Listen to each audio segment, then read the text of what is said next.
Ja mogu zakasniti, mogu uraniti, mogu se zeznuti, ali Janković se nije zeznio kad je ovu dolinu pretvorio u ovaj ladanjski prostor u kojem svi uživamo i kad je sagradio kuriju, u nju stavio koncertni klavir i kada su na Papuku prvi puta zasvirali zvuci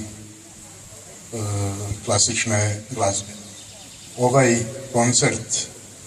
koncert Osječkog kvarteta je nastavak tradicije Josipa plemenita Jankovića, plemića koji je sredinom 19. stoljeća ovu Papučku dolinu pretvorio u ladenski prostor, izgradivši jezera, uredivši izvor i napravivši ovaj predivan slap skakavaca.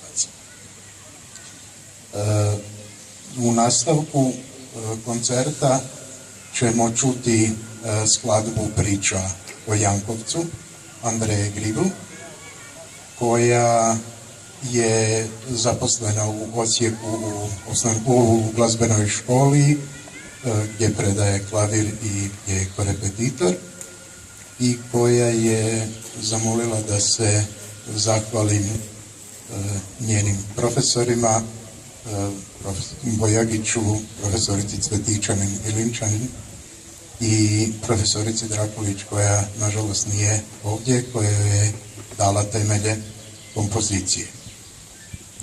Pa poslušajmo što nam je napisala Andreja u izvedbi Osječkog kvarteta.